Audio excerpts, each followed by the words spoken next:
Welcome back, students. We are doing properties of salts, and through our previous lessons we have discussed about some of the important properties of salts as well as some compounds, other compounds. Today we are going to see two more properties of some substances, and they are drying and dehydrating property. And the substances which dries means they remove water or moisture from the substances are called drying agents, and dehydrating agents also removes water from the substances. Now drying agents are also called desiccants or desiccating agents, and some of the examples of drying agents or desiccants are concentrated sulfuric acid, phosphorus pentaoxide, silica, fused calcium chloride, calcium oxides. So these are some examples of drying or desiccating agents. What they do, they remove moisture from other substances. Some of the examples of dehydrating agents can be concentrated sulfuric acid. So over here we see that concentrated acid acts both as drying agent and dehydrating agent. Now you must be confused. If both the substances removes water, then why we are having two separate names, drying as well as dehydrating agent? There is no point keeping two separate names if their work is same, remove water from other substances. Don't you think that? Yes, you are correct, but here is a difference. There is a difference between drying and dehydrating agent. Let us try to understand what is the difference between drying and dehydrating agents.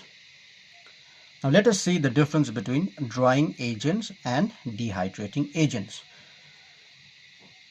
Drying agents or desiccating agents, they remove water or moisture physically.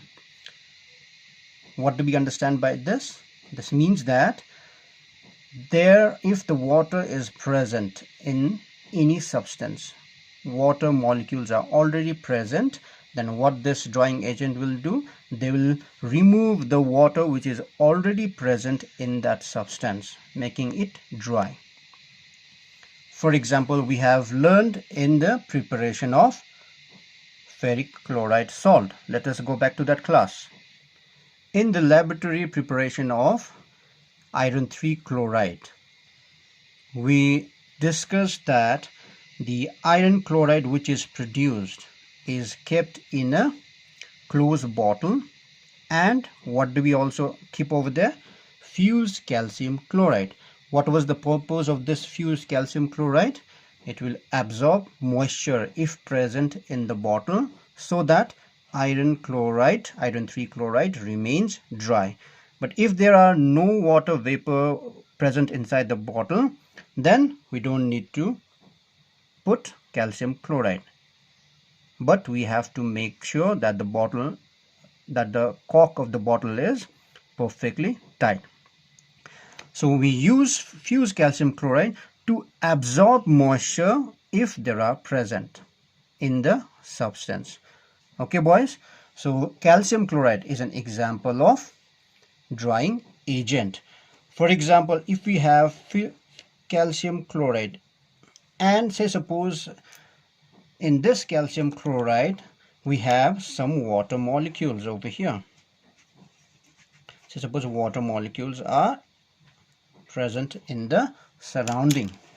Okay, so what will happen if there is water or moisture nearby ferric chloride? Then ferric chloride will absorb that water and dissolve in it.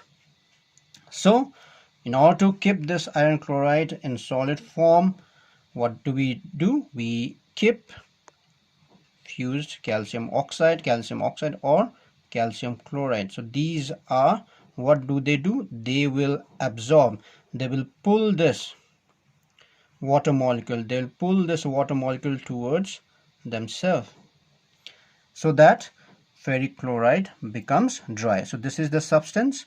Around them there are water molecules. So these water molecules will be absorbed by these substances, calcium oxide, calcium chloride, and hence these substances, since they absorb moisture or water from the other substances, they are called drying agent. So always remember, this is a physical process. That means there won't be any changes in the properties of substances. Their chemical composition will not change, it will remain same. For example, we use drying agents to keep our gases such as hydrogen, oxygen, chlorine gases, these gases dry, because if they are kept in containers, sometimes in those containers there might be water vapor, moisture.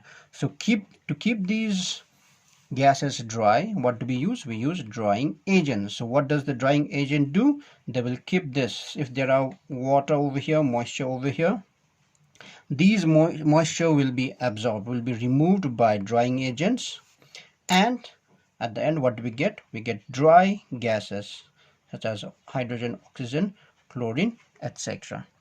And if you see over here, there is no change in the formula of hydrogen, it remains same. There is no change in the formula of oxygen, it remains same. There is no change in the formula of chlorine, it remains same. And there is no change in the formula of the absorbed water also.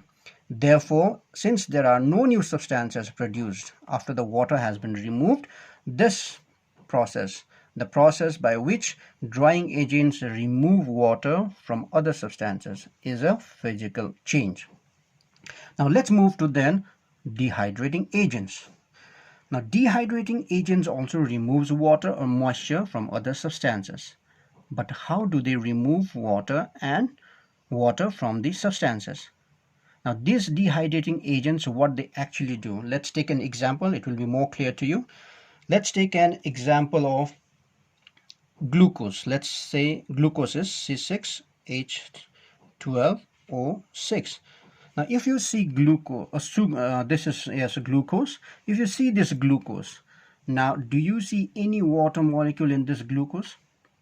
No, there are no water molecules over here, but it is made of carbon, 6 carbon, 12 hydrogen, and 6 oxygen atoms. When they combine chemically, they form this glucose. Now if we add on this glucose, if we add concentrated sulfuric acid drop by drop, now what this concentrated sulfuric acid will do? Now it will separate carbon. This carbon will be separated, and since there are hydrogen and oxygen, and remember, to form water we need hydrogen and oxygen in the ratio 2:1. So what this concentrated sulfuric acid will do? It will combine the hydrogen and oxygen present in the molecule of glucose to form water. So now there was no water initially in this compound, but after we added concentrated sulfuric acid, now there will be water, which is formed by combining hydrogen and oxygen chemically. So since new products are formed, so this is a chemical process. So let's balance this, 6 carbon and 6 water molecule. So if we add drop by drop concentrated sulfuric acid on glucose, which does not have any water molecule, water will be removed at the end, leaving black spongy carbon. So in this process, what is happening? Water is being removed from substances chemically by combining hydrogen and oxygen in the ratio 2:1, although there was no water initially. Let's take another example also. Let's take sugar. The formula of sugar is C12H22O11. Oh, sorry, this is 11. So if you add again concentrated sulfuric acid, so what will happen?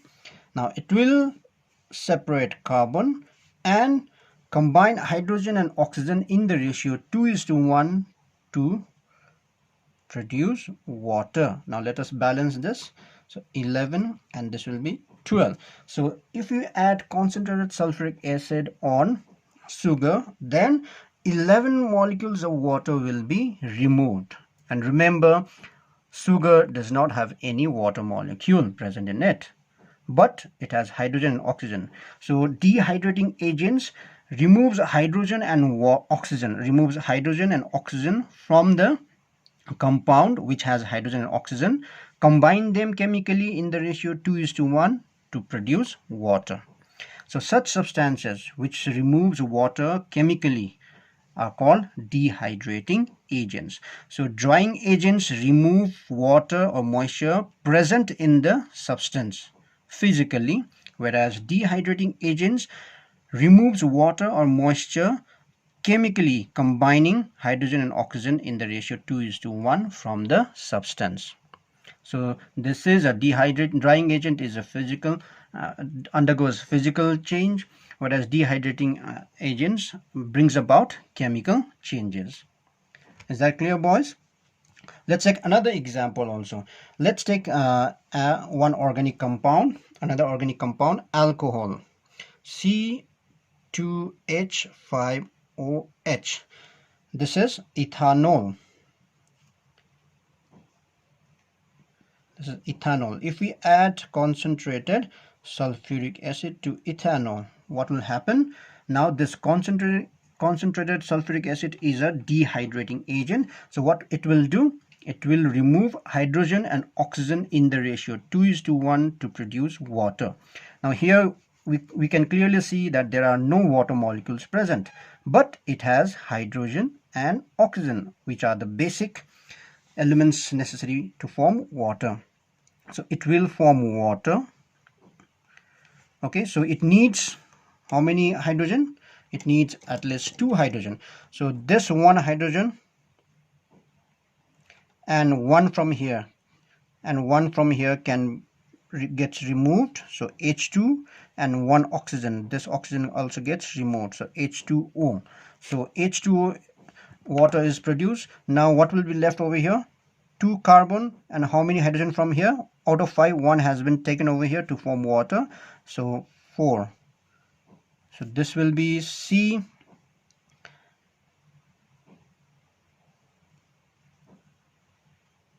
like this.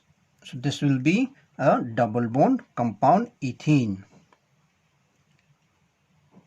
Okay, boys. So this is what a dehydrating agent does, and this is what a drying agent does. I hope I have made you very clear about drying agents and dehydrating agents. And concentrated sulfuric acid acts both as drying agent and dehydrating agents.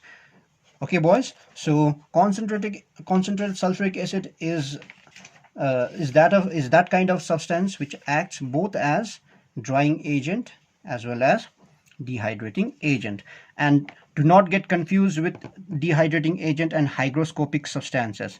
Hygroscopic substances are only called drying agents. Okay, why the hygroscopic substances are called drying agents? Because hygroscopic substances are those substances which absorbs moisture from the surrounding means substances, okay, without dissolving in it.